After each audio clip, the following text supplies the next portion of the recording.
Good morning, everybody. It's Jess here at The Speckled Sheep. I'm very excited to be coming to you from today's video. Instead of having our normal Facebook Live session that we hold for Live at 11s, Monday through Friday, every day at 11 o'clock on our Facebook page, because we're on vacation, we're doing daily videos with some useful knitting hacks, and we have a fun special promotion that we're revealing at the end of every day's video.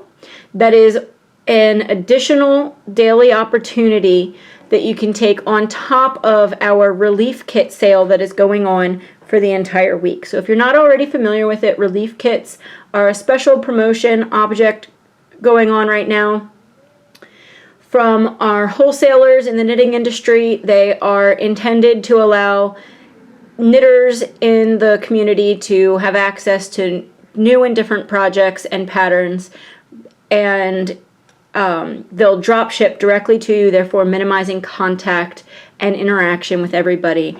And they're doing this because of COVID, with people not being allowed to be in their stores and bring in normal stock loads of things.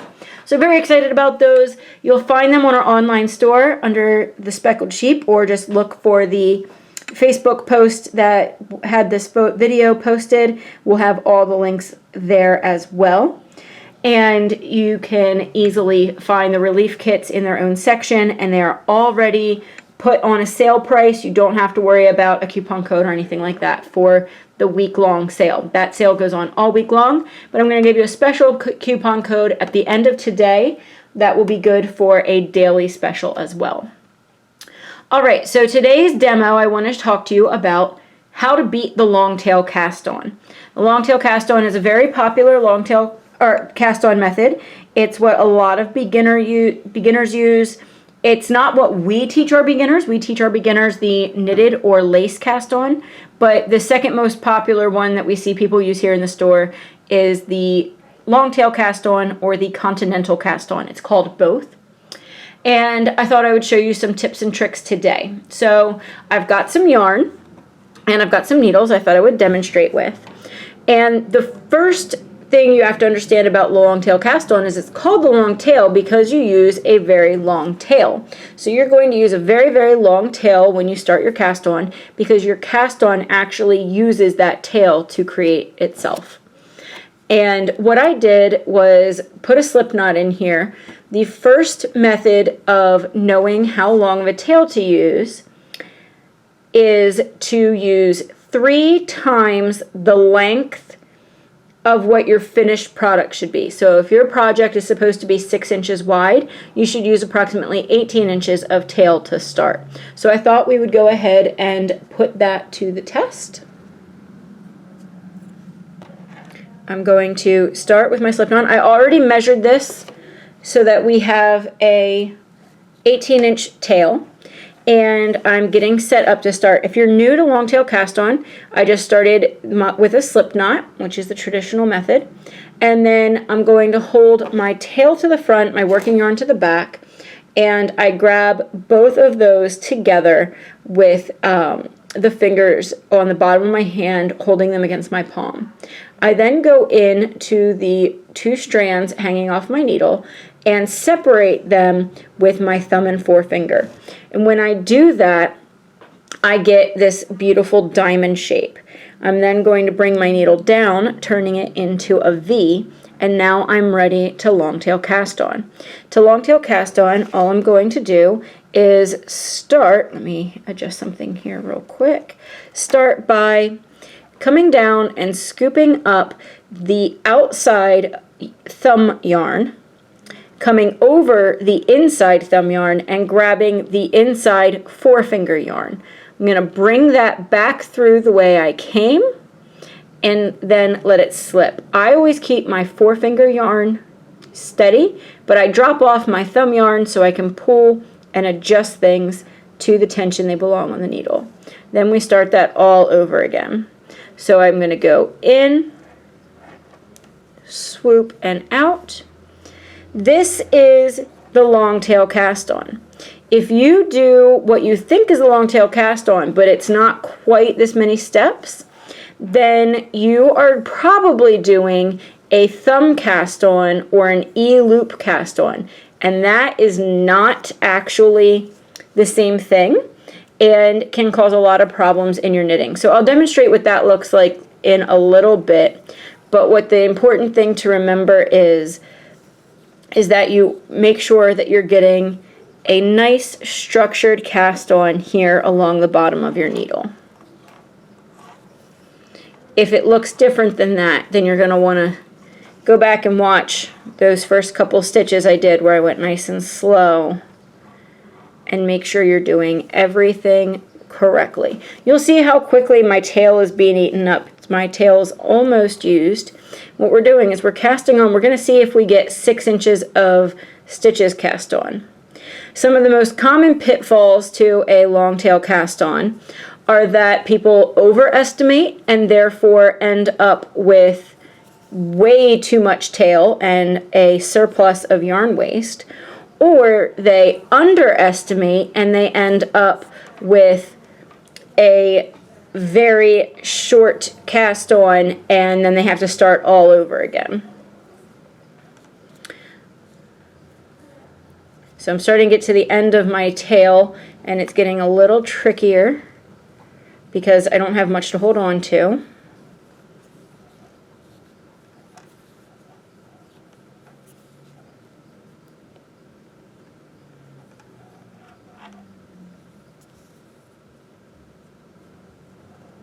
I think we can get about one more on here. What you want to keep in mind is that you would traditionally have a few inches of tail left. That is what you're going to weave in later.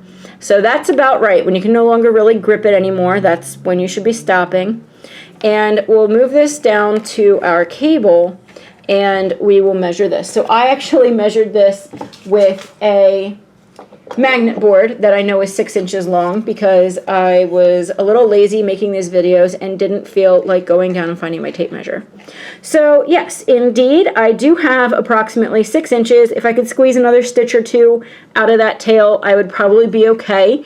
I would end up with a short tail to weave in later, but I could definitely get 6 inches in there. I would say that I would even want to estimate by a little bit more with this method to get 6 inches of finished product. I would start with maybe 6 times 3 or 18 and then bump it up with a couple extra inches and we'd be pretty accurate. Now again, this usage is very basic. It can really vary the needle size, the yarn size. This is a very, very basic estimation, and if you're using something where like you're trying to do something with a lacy look, a lightweight yarn with a big needle, this estimation may not be very accurate for you. So another way that you can do this, and probably a little bit more surefire way to make sure that you're correct, is to just kind of give yourself a long tail as much as you want. And what we're going to do is we're basically going to do a little cast on swatch. So I'm going to put my slip knot on my needle and get my yarn all set up in my hand. Now I'm ready to long tail cast on, and I'm going to cast on 10 stitches. So your slip knot does still count as your first stitch, so at this point I have 4 stitches. That should be 6, 8, I split my yarn there.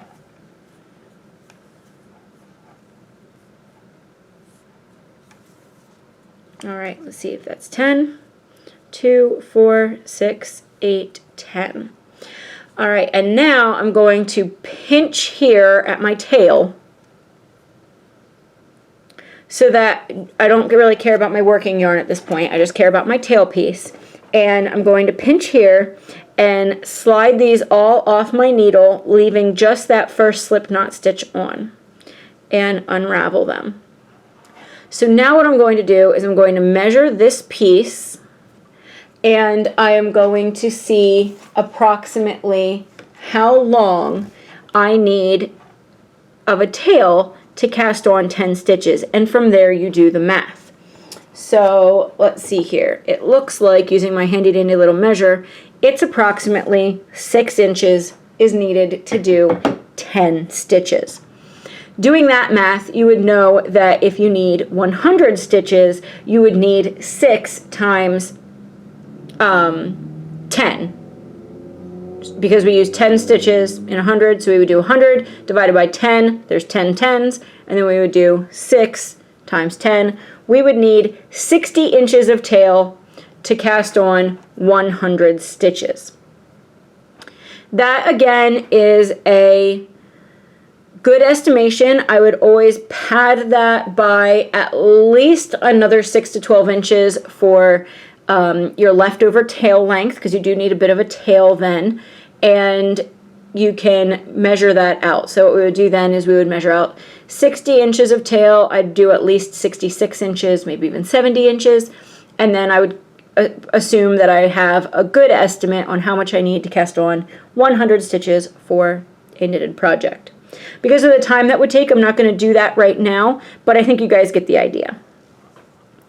And lastly, I thought I would show you the surefire way to know exactly how much you need. So I'm going to take out my slip knot, and I'm going to go to my ball of yarn, and I'm going to pull from the inside. So I have an inside pull going from my ball of yarn, which is not how we normally recommend that you knit. We normally recommend you knit from an outside. It's better for your yarn, and it's less likely to tangle. And I'm going to show you how to do this. The pro is you will never have to do your cast on twice because you have exactly as much as you need. The con is you'll have extra tail to weave in. You'll have 2 extra tails to weave in. But if it comes down to real quick weaving in a tail, it takes me maybe a minute to do each one. So if you consider, an extra 2 minutes versus not having to measure, count, estimate, and then maybe even still redo, I think it's very worth it. So I've got my inside pull and my outside pull here, and what I'm going to do is, leaving enough tail to weave in later, I am going to just slip knot them together. This is very similar to as if you were just doing a long tail, as if you were holding them double. That would be a better way to put it. So slip knot them together, and then I like to make sure that I'm holding my inside pull over my thumb like I normally would my tail, and my outside pull over the back finger, because I want to eventually continue using my outside pull yarn as my working yarn. And now I'm just going to cast on as many stitches as I need. So for demonstration purposes today, we'll go to, let's say, 20 stitches.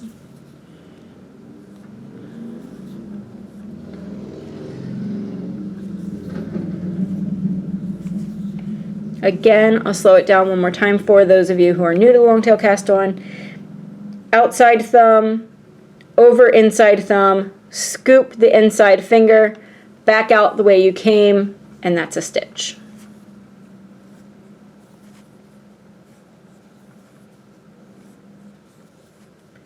It is important to note when you're counting this method, that first stitch counts as just 1 stitch, even though he's doubled.